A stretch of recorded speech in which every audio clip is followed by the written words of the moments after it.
Hello there. This is lecture number 8 of a series of lectures on transistor design and applications. And today's topic is on differential amplifiers. Without wasting much time, let's start our lecture. This is the classic differential amplifier. You have two transistors, usually of the same type, NPN or PNP.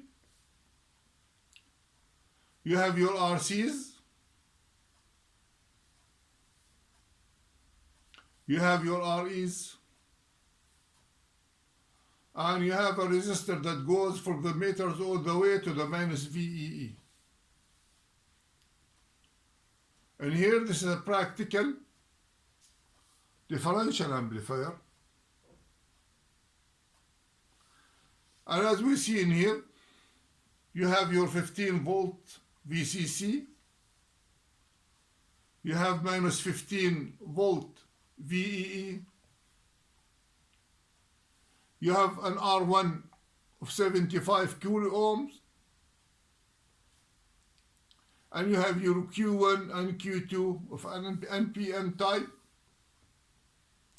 And you have a single RC. Because in this circuit, we are interested in a single-ended output. Now when you go by designing or by setting the biasing for such a circuit and choosing the resistors, you set your VCC in here to have a maximum swing. You set it in the middle. In this case, we set it to 7.5 VDC. Therefore, it can swing all the way to the VCC and to the ground. Plus and minus 7.5 volts, theoretically, of course. And we have our resistor in here. We set it to 75 kilo ohm. That means it passes 200 microamps of currents. Those 200 microamps of currents will split into two. 100 will goes to Q2, and another 100 microamps will go to Q1.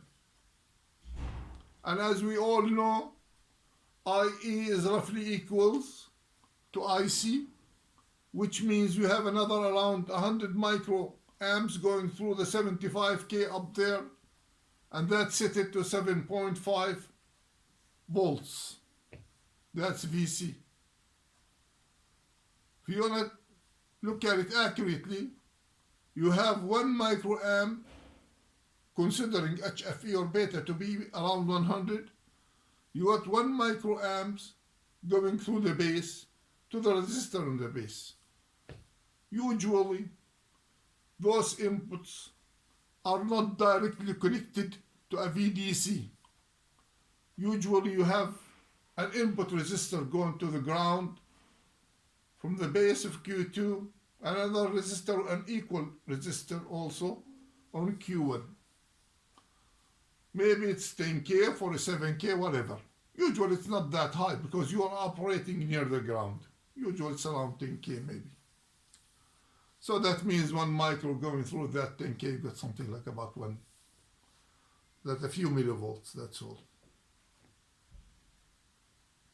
Okay. And 100 microamp going through that RE of 1K.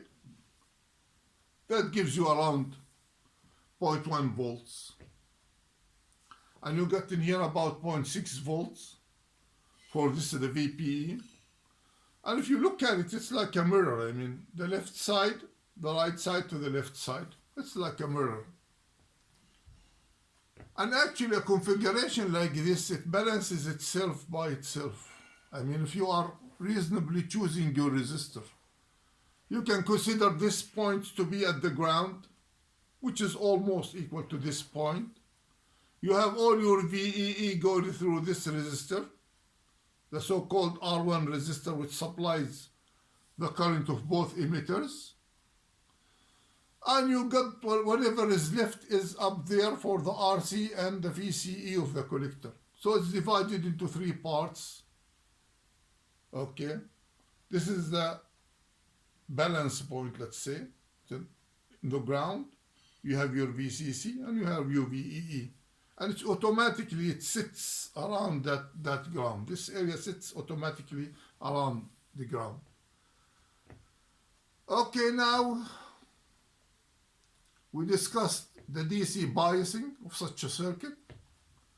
Now let's move forward and see how this circuit behaves in an AC mode where signals are applied and amplification is done.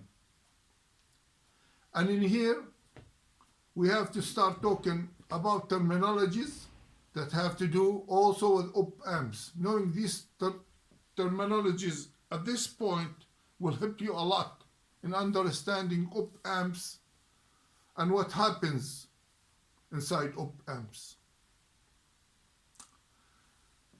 This input in here is called a non-inverting input. Why? Because you got your output out of the second transistor. So if you have your output at this transistor, then automatically this input is inverting. As we all know, always VC is 180 degrees out of phase with the base voltage or the input voltage. Okay? So if this is the inverting, then this is the non-inverting. This is the idea. You put a positive input here, you get a positive output here. You get a negative here, get a negative here. Okay? For the inverting, you put a positive voltage in here, you get a negative here. And if you still remember, the same analysis that applied to the common emitter amplifier stage. And we talked about that in much details. I believe in lecture 2 or lecture 3, if I still remember, maybe lecture 3. We talked a lot about the common emitter amplifier and what it means to have a little RE in here and a little RE in here, and about the gain and inversion and all of that stuff. And like we said, it is just a mirror, the right side to the left side.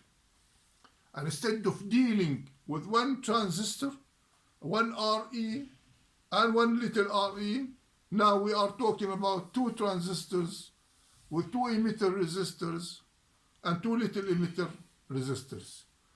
That's the difference. That's the only difference, as a matter of fact. And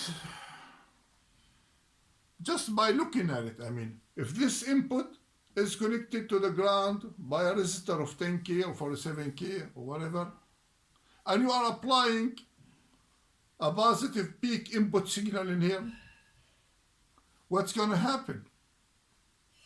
Putting a positive voltage on the input in here, that means this transistor will be turned on, while this transistor will be turned off. I mean, look at the balance point in here and at the ground in here. Lifting this up will automatically turn this more on and will turn this more off. You got your ground, your VB in here, and your VB in here. Okay, so this is what happened. And the opposite happened when you apply a negative voltage in here. Applying a negative voltage in here, okay, sorry. Applying a negative voltage in here, meaning you are turning this transistor off and you are turning this transistor on. Okay, so this is the idea. You are dealing with two VBEs, two E's, and two little REs. And that leads us to the gain, the differential gain, the gain between this output and the ground. There's a kind of another gain too, which is between the outputs. We'll talk that about later on. If you have another RC in here, and you get a differential output between the two collectors, that would be double that gain between a single-ended configuration to the ground, like the one we are talking about right now. So the differential gain in a case like this would be equal to V out, V1 minus V2. That's the idea of differential. You are deducting V2, which is the inverting, from the inverting. V1 minus V2, okay, which equals to RC divided by 2 times parenthesis RE plus little re. So if you want to simplify this even further, we can say easily that the gain for the differential gain is simply RC divided by 2 times RE. Just RC divided by 2 times RE. Okay? And this is almost half of what we have for the common emitter amplifier stage, if it works by itself. If it was by itself, you would say just RC over RE. But in a case like this, no. You have to say RC divided by 2 times REs, because you are always dealing with 2 REs, okay? That's, if you want to be accurate, you can just add the dynamic resistance, the little RE. But what is the RE in a case like this? Not really that much. When you have a 1K in here, okay, that won't be that much. But if you want a bit of accuracy, you can add it. And actually, I have to talk about the real merit of that differential amplifier. It's called differential amplifier. That means it amplifies the difference between the inputs. I mean, this is new. All the amplifiers that we talked about use to amplify whatever is in the input. And here you are talking about amplifying the difference. Like having this at 1 volt plus 1 volt, this is having it at plus 2 volts, okay? And you are amplifying the 1 volt only between both of those. And you are interested in amplifying only that 1 volt. You are not amplifying the common voltage between the both of them, which is in this case will be 1 volt. You are amplifying only the difference between them. 2 minus 1 equals 1, and that gives you the kind of gain that you get. You divide the V out on whatever the difference between the V in and V out. So in a case like this, as we see in here, you're going to get something like around 30. That's the gain. Okay? And as a matter of fact, you can see that clearly. You get 1K and 1K, those are 2Ks. 75 divided by 2Ks, that's about 32. And why the 32? Because you're not including the little RE. It becomes 30 after you include it. So by just looking at the circuit, you'll be able to figure out what the gain differential for a single-ended. Okay. So now we are introduced to the differential gain. Now we need to be introduced to something else called the gain of the common mode. This is a new terminology. And what does that mean? That means when you are applying voltage, the same voltage across both inputs, or when there is a common mode voltage between both of them. Okay? Let's see, we are applying 2 volts in here and 3 volts in here. So your common in this case is almost 2. Okay? Or the idea that you are able to move these 2 transistors up and down. You can do that. This is the merit of this configuration. Sorry about this again. This is the merit of this configuration. I mean, let's consider this input and that input in there. You can easily pull those inputs down. Let's have something like about, you have 15 volts in here. Let's have this minus for about 7.5 for both of those inputs. Pulling them down to something like minus 7.5 volts, okay? That means your point in here will be around 7.5 volts. Instead of 15, you'll have 7.5 volts across R1. And what does that mean? That means your 200 microamps are 100 microamp now. Only 100 microamp. And that 100 microamp means 50 will go that way, another 50 will go that way. Okay? And that means this voltage will go higher. Why? Because you got a little drop. Let's say drop across the 75K. Actually, instead of having 7.5 volts in here, 7.5 volts, you're going to have a higher voltage. Why? Because 50 micros multiplied by the 75K, that gives you around 3.5 volts. Okay? So that means your voltage at VC will be around 11.5 volts. That's the output. So the idea in here I'm talking about is that you can, this configuration, you can pull it from its ears up and down. Okay? We haven't seen this in other stages. This is the true merit of this amplifier, where it amplifies the difference, and at the same time you can take those inputs and pull them up and pull them down. And if you do your work correctly, nothing will affect the output while you are moving these inputs up and down. Okay? Now it did do something, and it moved from 7.5 to 11.5 because we are using a resistor. Later on, we're going to replace that resistor with a current source that it won't be affected by moving those transistors up and down. Okay? And we're going to start seeing the true merit of this differential amplifier. Let's continue now. Okay, the gain differential in a case like this, like we said before, is simply RC over 2RE, which equals around 30 for the values that we discussed. The gain of the common mode, when you both are left up and down, it's going to be equal minus, okay, minus RC divided by 2 times R1, RE, and a little RE. And actually, in a case like this, because R1 usually has a high value, almost always you can ignore RE and little RE.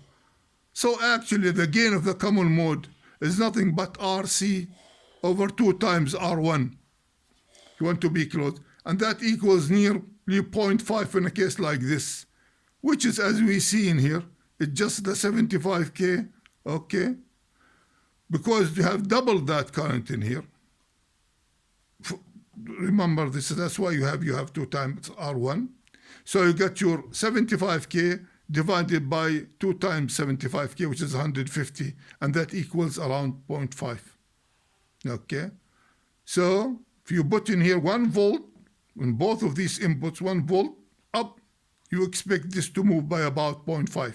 And like before, for just minutes ago, we demonstrated how we can get those inputs all the way down to something like about 7.5 volts, and how that affected the V out. And the same. This is the common mode. In a case like this, we always try to have our gain common mode equal to 0. That's the ideal.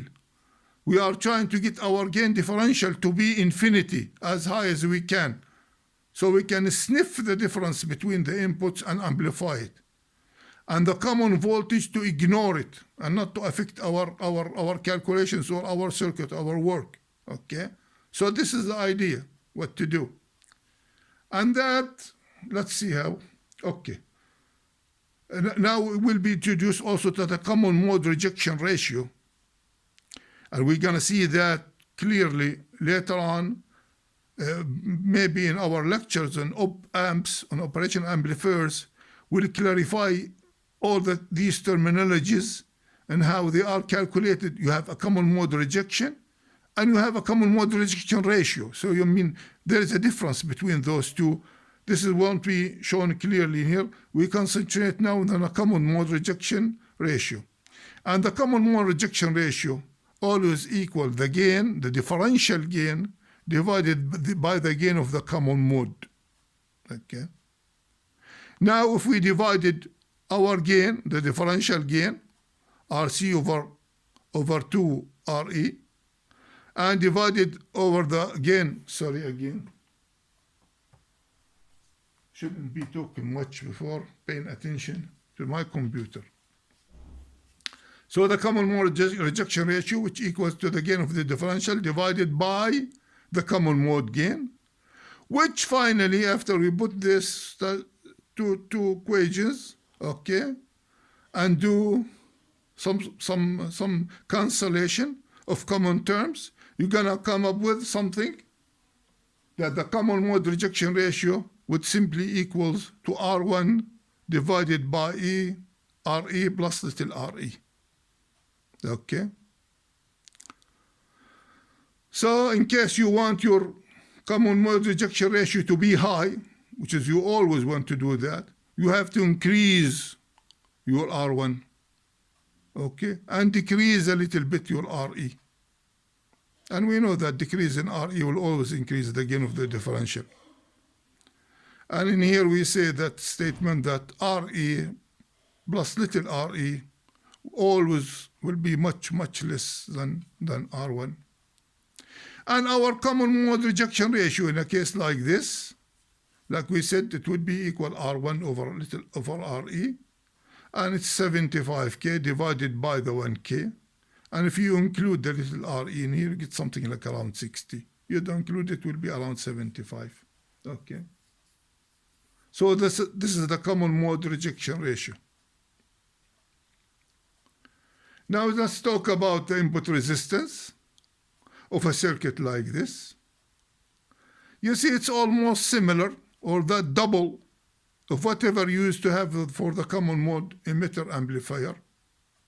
Instead of HFE multiplied by RE plus little re, you're going to have 2 times HFE, because you got in here your two transistors, or 2 betas in here, multiplied by E. That means you have always going to have a higher input resistance or higher impedance for this type of configuration, for this differential amplifier. You always have a higher input resistance. I mean, in here probably we displayed a bit of the merits that this thing in here, this configuration has. Let's move forward. I see. Still we have a lot of good stuff to show.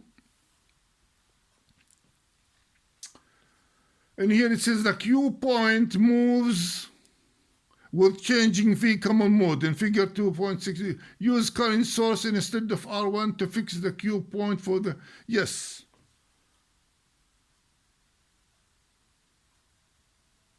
When we demonstrated that moving this point to half of VEE to around, instead of being ground, to minus 7.5, we noticed how this voltage increased to something like about 11.5 volts.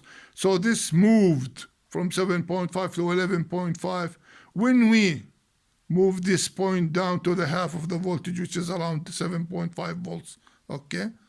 So moving that point, with reducing the current on R1, okay, affected our output voltage, or the Q point of our operation, which was 7.5. Now what to do about that? Here's a solution for that. And we're going to see a lot of this stuff now, from now on, okay? Instead of having a single resistor to provide that current in there, we have a current source. And we had a full lecture on current sources, okay? So how does this current source operate? This point is in the ground, okay? And you have a voltage divider between the 13K and the 2.7K. And this point is 12.4, so that means you have about 2.6 volts across the 2.7K, okay? And that gives you a 2 milliamps. Take 0.6 out of the 2.6, you got 2 volts. Take the 2 volts divided by the 1K, you got 2 milliamps, 2 milliamps of current. That's our current source. Okay. Now, as we said before, those 2 milliamps will split in two. And I don't know why he's pointing that arrow down there. It should be upward, not downward. That's the electronic current, the green one. So you have your 2 milliamps. 1 milliamp will go to the right side, and another 1 amp will go to the left side. As we did before, we split them. Okay, now the merit of this circuit is that we can hold this configuration, the differential amplifiers, from its ears and pull it up and pull it down without really affecting the Q point, which is VCC over 2. You have your 1 milliamps in here, multiplied by 7.5K, you got your 7.5 volts in here. And this is the true merit of it. I mean, we can hold both of these inputs and take them down all the way to something like about 13 volts to minus 13. Okay, let's see, no, not minus 13, let's say minus 12. Down to minus 12 volts without saturating this transistor, to minus 12, and still nothing would be changed in our Q point. It would stay at 7.5 volts. So that means our common mode gain is nearly 0. And that didn't happen in the stage above. That's the merit of including a current source to supply the current for both of these transistors. You can move this point down to minus 12, and you can take it up if you want to near 7.5 volts. Of course, you won't have enough voltage to swing, but the idea that you can take it up to near 7.5 volts and to minus 12 volts, and the Q point does not move. It stays at 7.5. See, that's the idea. Okay. And again, for this case, of course, and again, would be equal just RC over 2 little REs, the differential gain. And of course, it again will not be stable in a case like this. Whenever you are operating RC divided by the little RE, your gain is not stable. Because we know it's RE, that's value depends on VT, the thermal voltage, okay? And depends on the current passing through RE, okay? To a certain extent, it doesn't have really a very bad stability because our current is fixed by a current source. But when you apply signals in here, okay, that current will start changing. The changing current when you apply signals, okay, will affect IEs. And affecting IEs will mean it will affect your gain. So I consider the gain not that stable in a case like this. Okay. We can say we have to include REs in here in order to make it stable, like we discussed probably in lecture 2, whatever. So in a case like this, usually you include REs, or you provide a feedback, as most differential stages do. Okay. And now we simplify this idea that we see in here in order to be familiar with it, okay, with something like a current source. So you're going to start seeing things like these, current sources. You have to understand that this is what we are talking about. That's one form of it, actually. It has many forms. So this translates to this. Just don't know what. And looking at the input, okay, this current source, looking at the collector of this current source, you see a resistance of nearly equals infinity. And that's the idea of increasing R1, as we said before, to increase the common mode rejection ratio. So once this becomes an infinity, your common rejection ratio will be very high.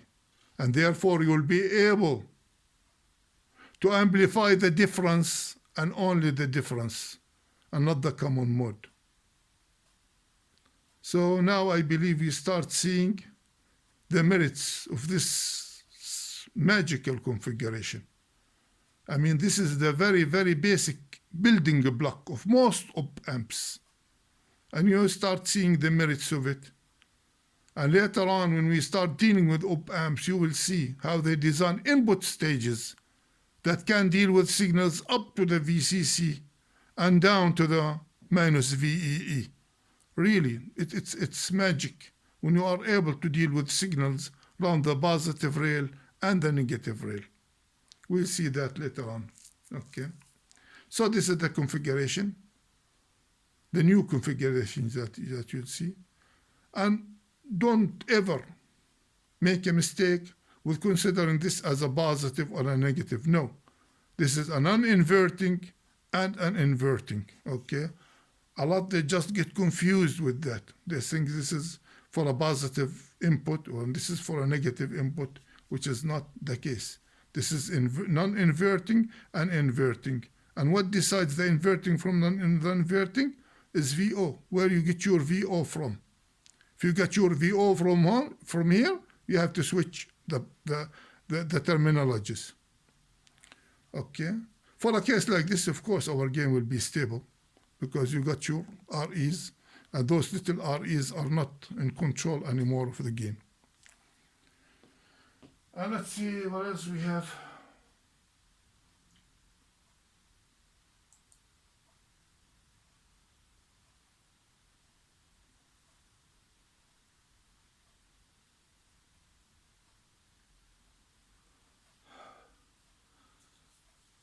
I believe we have a lot of good stuff. Okay.